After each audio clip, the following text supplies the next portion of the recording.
Hello and welcome to episode 20 of MMO Weekly, presented as always by MetsmerizedOnline.com. I'm your host, Sal Manzo, along with my co-host and MMO executive editor, Mike Mayer. And Mike, I think you're going to introduce our guest this week. Change it up a little bit. Yeah, and here with us we have Jacob Resnick, the number one Mets prospect guru on Twitter. I asked Jacob what he wanted his title to be, and then I found out he works so many different jobs. So I think, Your Highness is what we're going to go with the rest of the way. A man wears a million different hats, but no, we'll start. Obviously, huge win last night with the Mets beating the Marlins. Dramatic. Eduardo Escobar drove in all 5 runs, came back a bunch of times. Bullpen was great. Drew Smith in the 10th inning was phenomenal. I don't think anybody saw that coming, including myself. But a huge win for the Mets with the Braves losing to the Nationals last night. Shout out them. Shout out CJ Abrams for that walk-off knock. But with the off day today, Mets have a 1-game lead heading into Atlanta tomorrow. Huge series. September baseball that's meaningful is very fun, guys. So, Jacob, let's start with you. Just get your reactions from this last series here. Now heading to Atlanta. Yeah, September meaningful baseball in September is fun. It's very stressful. I think we can all agree on that. So you take what you can get, but it's certainly stressful, and it was not looking good going into the later innings of that second game against the Marlins, and you figure we're gonna drop 2 games here to a bottom division of the division team, and especially heading into the Braves series, that's not the momentum that you want. So the month of Escobar continued, as Gary Cohen said. Just fantastic play throughout the entire second half from Eduardo Escobar, and you just see time and again how much his veteran presence kind of impacts not only what he's doing but what everyone else is doing, and it's fun to watch him pick it up and watch how exciting these games have been when it gets close late, and they've been able to pull it out a few times here. So big series coming up, and I think the thing that gives you the hope is that they're kind of in the driver's seat with what's going on with the magic numbers and the situation. As long as they can avoid getting swept, everything is looking up going into the final week. So yeah, and like Jacob said, I mean, the Mets were a couple of innings away from going 1-7 at home against bottom feeders in September, and that would have looked really ugly. I mean, 2-6 looks bad enough. That's some dropped opportunities, but for them to win, and at one point last night, they were losing and the Braves had tied up the game late. And so Mets Twitter, as Gary would say, was just doomsday. And it quickly turned around. I mean, it was pretty much all Escobar last night. I mean, he drove in all the runs, and they intentionally walked McNeil to get to him, even having driven in those runs already. So yeah, it's tough to talk even more about Escobar with, like, you're underestimating what he's done this month. His FWAR is literally the best in the National League for the month of September. So he's been great, and he's needed. I mean, like Jacob said, he kind of struggled to start the year, and then since he came off the injured list, he looks like a completely different player. He's hit from both sides, which he hadn't done at all this year. So to see him hitting from both sides is huge. And to get that 1-game lead going into the series, where essentially once the Mets win 1 game, they knock off 3 from their magic number because of the tiebreaker. They just need 1 game to get to 10 wins versus the Braves this year, which would give them the head-to-head tiebreaker. So that's huge for the Mets. So realistically, I mean, they could just win 1 game in the series and still really be in the driver's seat going into the final series of the year. And they win 2, it's pretty much the Braves would have to win out and the Mets would have to lose out. So it looking good for the Mets right now when you have DeGrom, Scherzer, and Bassett all lined up for this series. It works out well for them, and it looks like the weather's going to hold off now. The forecast looks great somehow. Yeah, no, and you said it as far as the Mets kind of put themselves in the driver's seat, and to that, I like the move as far as putting DeGrom as the game one starter on Friday, flip flopping that, because the Mets may say that they don't look at the standings or whatever else. We know that they are, right. We know that the division's winning the division is super important to to kind of narrow that line to hopefully the NLCS and the World Series and beyond that. But it's pretty wild that one game could really kind of seal everything up. And credit to them again. Yesterday was probably the biggest win of the season. I feel like every month we've said that about different games that were so big, but this really was. This set them up really nicely, considering especially they lost game one of that Marlins series. And back to Escobar, it's really impressive to see. And we know he's a veteran guy, right? But he really, besides the first month of the year, was real poor in the middle part. Who knows how much Brett Beatty coming in and making a little bit of an impact for his injury, maybe little fire under him. And also we got to talk about the new hairdo. It's impressive. It looks great. I love the tips. I don't know the numbers, but we're gonna have to do a deep dive from the buzz cut to the beginning of the year to the updo now. Looks tremendous. Post-game interview last night was awesome. That's another thing, I'd love to give him. I know he said that thing and it was June or whatever, that he'll give Met fans something to cheer about. And, this is really cool that, he had his big game last night and, seemed super excited about it and was, authentically excited, which I think is really cool. But, other than that, just a wild game, really. Thinking about the ninth inning, Nito hitting the leadoff double and then wasting it, right? Everyone kind of had the same bad feeling in their stomach that was the time to win it. But again, Diaz came in, blew the doors off everybody like he does. He's an animal. And then, again, Drew Smith coming in the 10th with that runner on and being really good. It's I think every Mets fan was kind of holding their breath. Smith's obvious first outing was obviously really poor when he gave up that grand slam in the Brewers game and blew that one out of the water. So to see him come in with a tie game and the runner at second, and it being Birdie, who I think Gary Cohen is still surprised that Birdie never even moved from second. Birdie's 7 out of 9 stealing third this year, and it's just a guy that's generally run heavy against the Mets. And for him to not do anything, especially after you get the first out, you let the first guy maybe try to move him over or get a base hit. But after that doesn't happen, I was kind of surprised that Birdie didn't take off. I mean, Smith isn't a guy that's known for being great at holding runners on. So for him to not go anywhere, I mean, it helped Smith. And Smith just looked great. I mean, but he's shown that. I mean, to start the year, Smith was great. He was, outside of Diaz, or even including Diaz, he was one of the best relievers the Mets had for the first month of the season and just looked terrific. So, I mean, if they can get that Drew Smith back for the stretch running in the playoffs, I mean, having him, Ottavino, Diaz, and Lugo, that's a really good group of relievers you have at the back end. Absolutely. And Jacob, question for you, as far as obviously we're going to talk about the upcoming Atlanta series here now. Just kind of want to bring up Starling Marte for a little bit. Obviously, this finger's still swollen up, really isn't doing much, can't do much with the finger.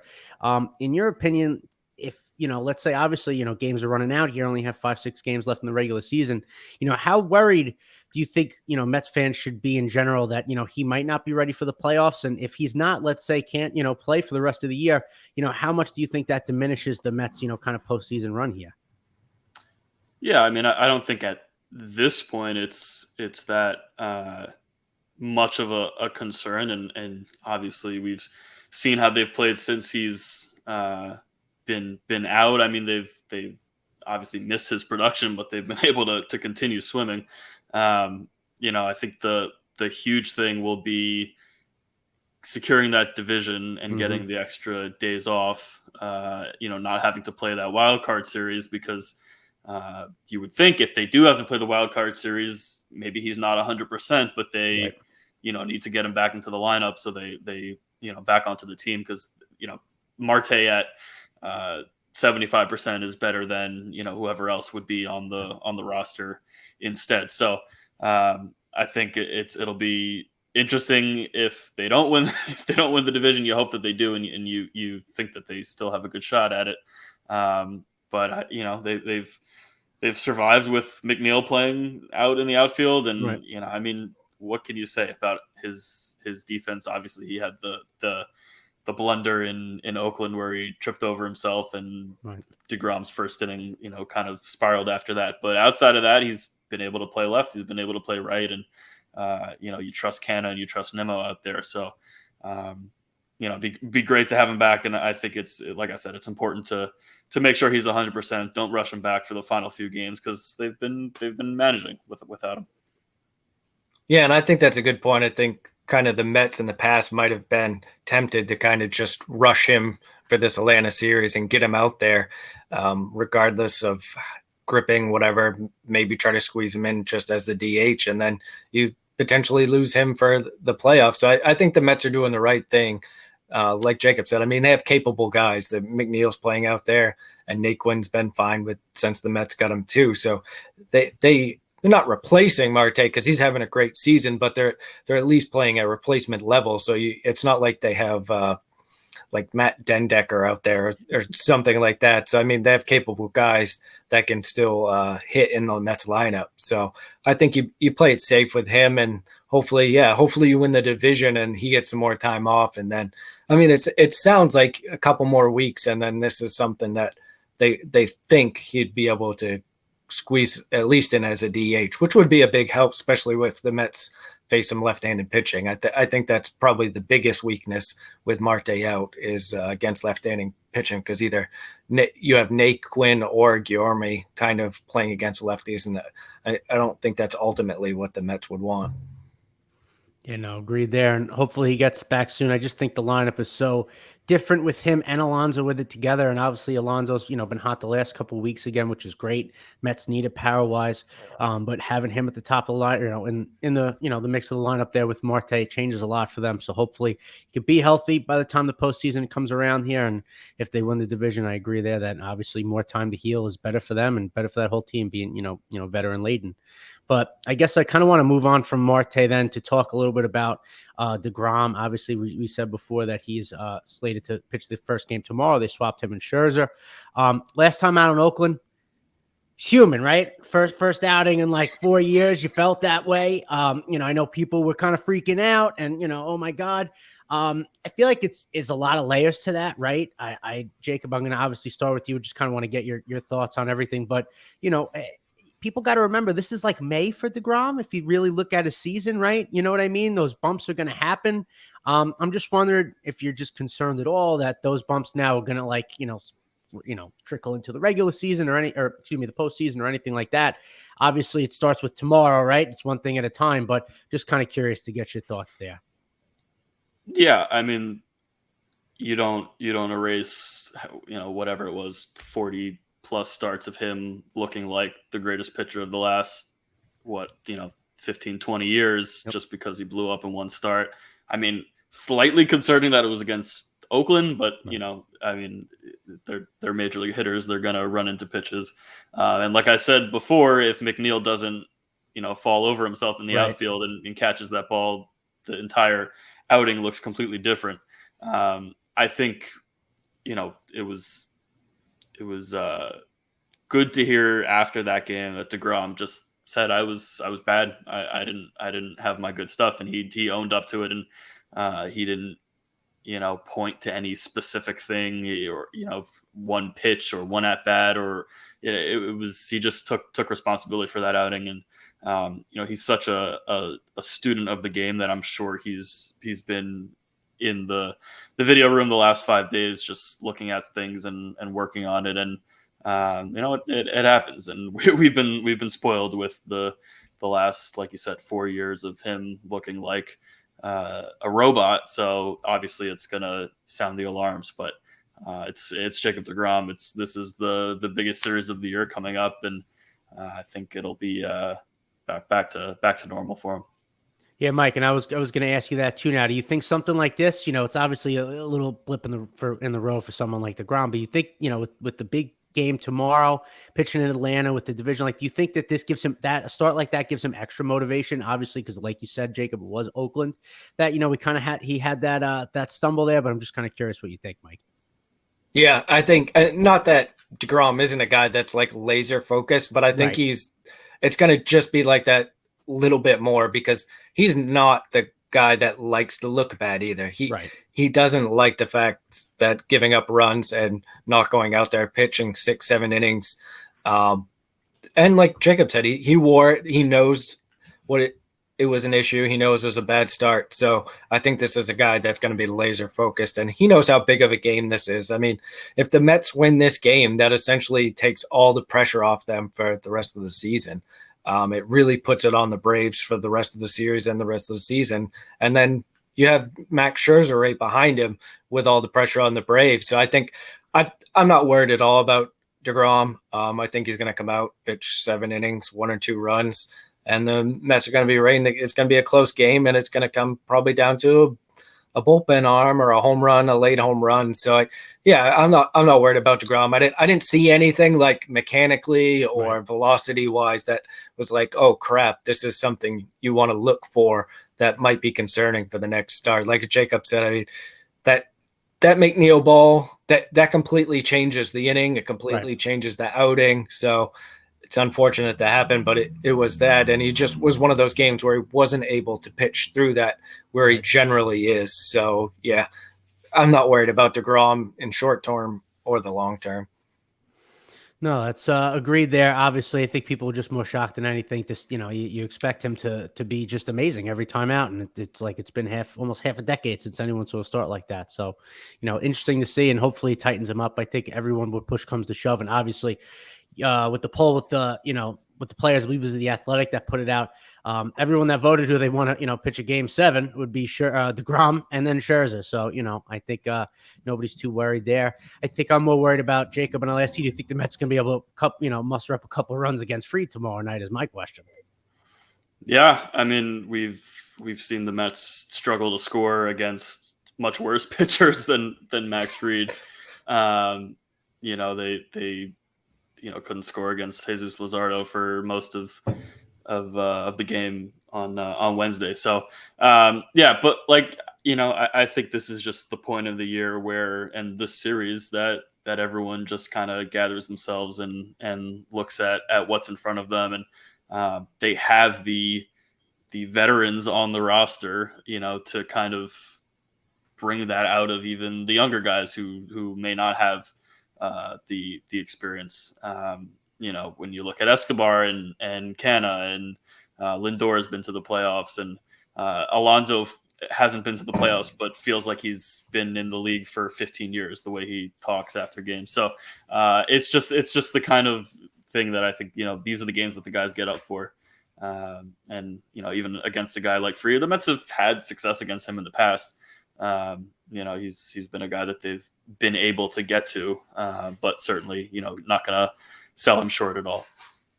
Yeah. And Mike, Fried is obviously one of the best pitchers in the National League. And like we've mentioned before, they struggle a little bit against lefties, but I guess the thing I keep coming back to with the Mets team, and is we saw it the last game they won, and we've seen it a ton this season, is even in games where the starting pitcher pitches well, the Mets pitching has pitched well enough to keep them close in games. And this team really comes on late against starting pitchers in their third time around and against relievers. They are great at scoring runs in the 7th through extra innings. So this is just a team that you feel, I know yesterday was stressful just because of the impact of the situation. So Mets Twitter was a little crazy, but it's really a team that you feel pretty comfortable that they're never out of a game if it's close, and it doesn't matter who the reliever is. And I think it's important to note that Kenley Jansen really hasn't been all that good this year. At best, you'd say he's been mediocre. So the Braves can't be too comfortable with him at the end of the game, and the Mets have to feel pretty confident that a guy with close to a 4 ERA as their closer, that they're going to have a chance against. And when they hit relievers well anyway. So, and then Jansen struggling this year. I think I like the Mets back end of the bullpen more so in these tight games than I would like the Braves. Outside of AJ Minter, who's been great for them, I think they do have some holes in that bullpen. Yeah, no, and matchup. Well, obviously the Braves, Acuna's hot again, which is huge. And last time, I feel like the last few times the Mets saw the Braves, he wasn't really himself, which was help obviously for the Mets, but that'll be a bigger test now. But in general, the Braves strike out a lot.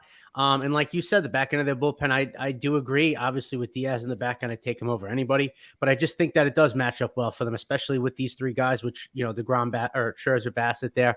I think it lines up well for them to hopefully not just keep them in the game, but, give them a good chance to win. Offense obviously has to do what they have to do. But I don't know what you guys think, but this is probably the most important. Tomorrow is probably the most important game, even more so than Miami now. Most important game of the season. If you win game one, then really now it puts all the pressure the rest of the year on the Braves. So, you would think whatever, all hands on deck, best lineup, whatever they got to do, that they have to win that game tomorrow. Yeah, and you hope, the guys who have gone through tough stretches as of late, the Vogelbacks and the McCann, just those guys are able to pull their weight, because the Mets, they can't afford to go through stretches, mid-game stretches where they're just not hitting. They need contributions from up and down the lineup. The Mets have the roster flexibility to plug and play and pinch hit, but that doesn't mean much if guys aren't contributing. And you've got did you mention Darren Ruff has just not performed in his entire Mets tenure. This would be a great time for him to pull through, and you would assume against Fried, against the lefty, he'd be getting a start, whether at DH or in the outfield. It's either him or Vientos, and Vientos hasn't looked too good either. So it's going to be interesting, and like I said, they're going to need contributions from all 28 guys.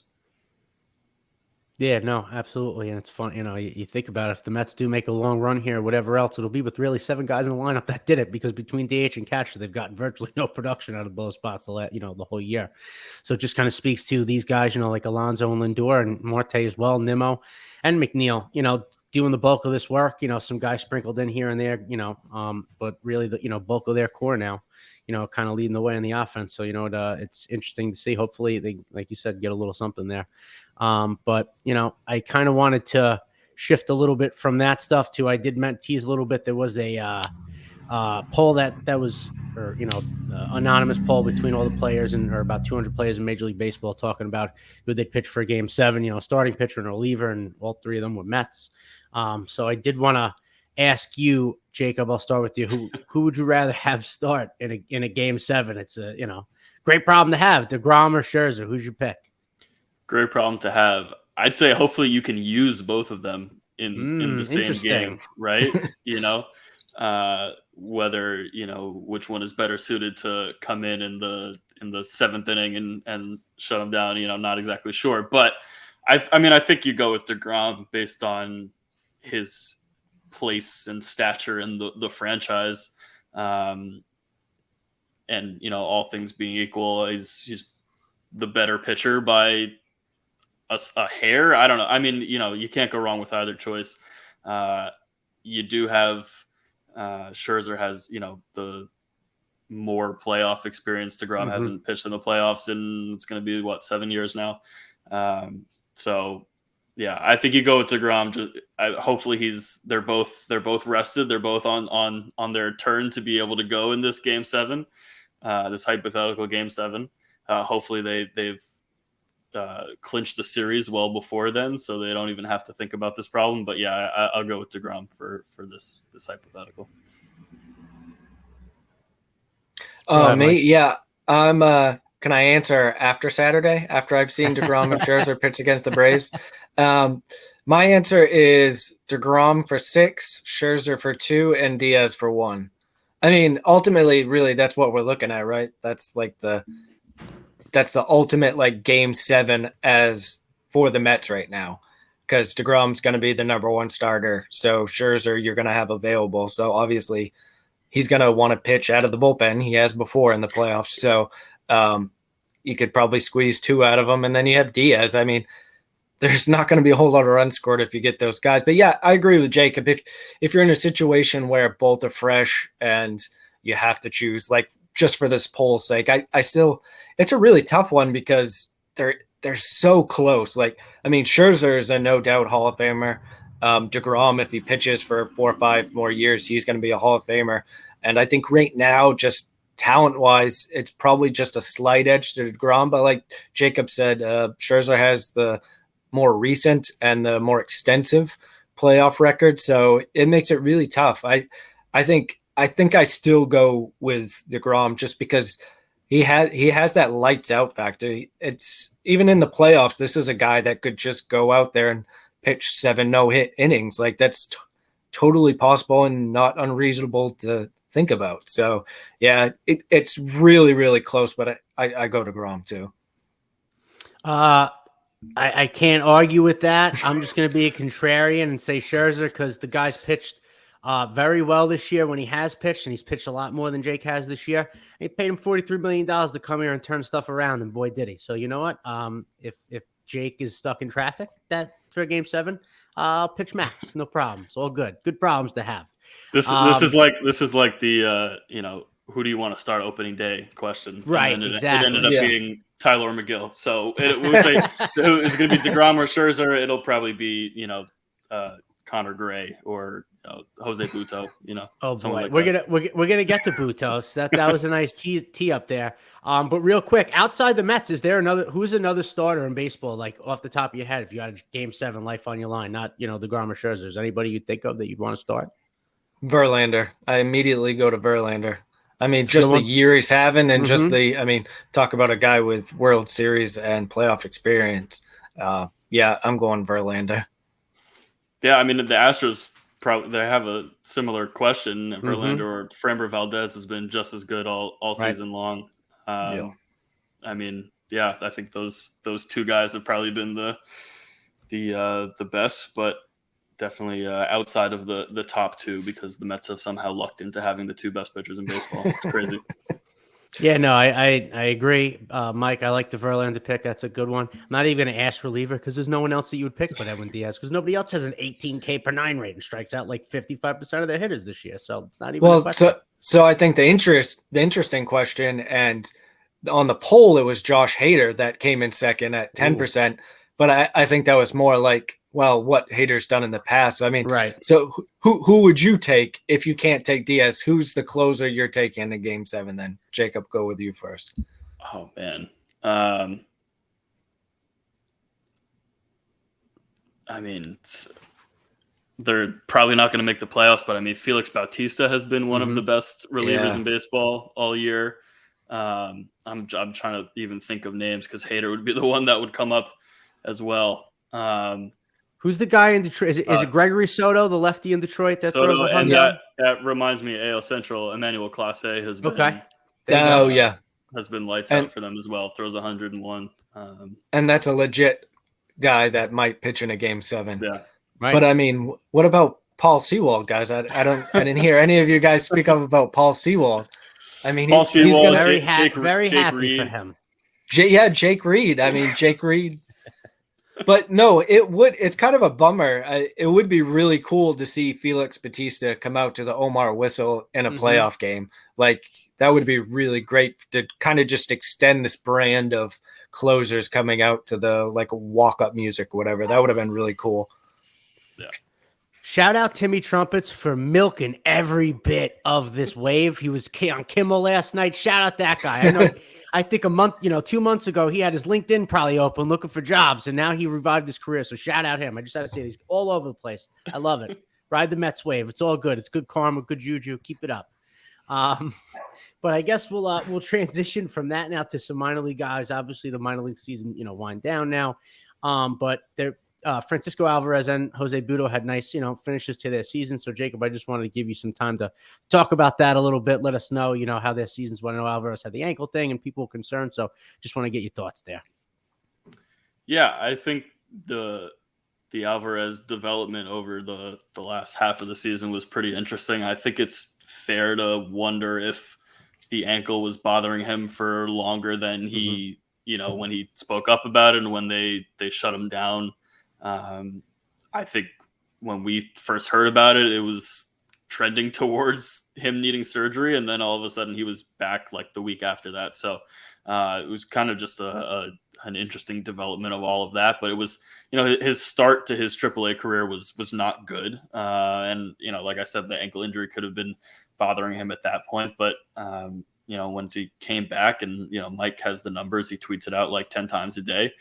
He's been walking, he's been getting on base. He's been putting the ball in play a lot more than he was at the start of his AAA stint. And he's 20 years old. He's a 20-year-old catcher playing in AAA. I've said it time and again. He's supposed to be in low A at this point in his development. So just the fact that he's was up to AAA and for a time knocking on the door, people were questioning whether he should be called up to the majors. I don't think you can look at this year as anything but a success for him. And then as far as Buto goes, I mean, it's unfortunate that his one major league start was so bad because, it's not fair to him. He was not ready in his development to make that start. And even so, he just was not even close to what he was showing in the minor leagues leading up to that in that start. And for people who have not followed him to this point, it was easy to kind of hang on to that and just say he sucks and he's never going to be anything, close to major league caliber. But he went back down to AAA, and credit to him. He's worked, really hard, and he's put together a string of, I think, 4 or 5 starts in a row that were just really, really fantastic and limiting hard contact, striking guys out. He doesn't walk guys. So, he's a guy who's on the 40-man roster. That means he's important to their depth. Right. I think his development was a little slower this year than you would have hoped coming into it, but like to see guys finish strong, and he definitely did. Yeah, and I mean, talking about stats, I mean, Alvarez had a 1,079 OPS in September. That's pretty good. He walked the last 4 games of the season. He had 2 walks in each game. I think that's probably the thing that impressed me the most is those walks compared to only 2 strikeouts in that span. He's a guy that even if he started slow, which he did in AAA, he's adjusted. I think he was on the verge of adjusting in AAA because he had started off hitting, and then this ankle injury is certainly not something that he didn't get sent for the MRI and stop playing as soon as he got injured. I don't know the exact day, but from talking to people with the Mets, this is something that he certainly did. He was playing with a little bit for a little while, and it just got to the point where they needed to get checked out. He came back. He came back pretty quickly, and he just looked great. Like Jacob said, the plate discipline was on a different level. And I think when he was having the bad stretch there, people were starting wondering, wow, this guy just got named the best prospect in baseball. What's going on with this?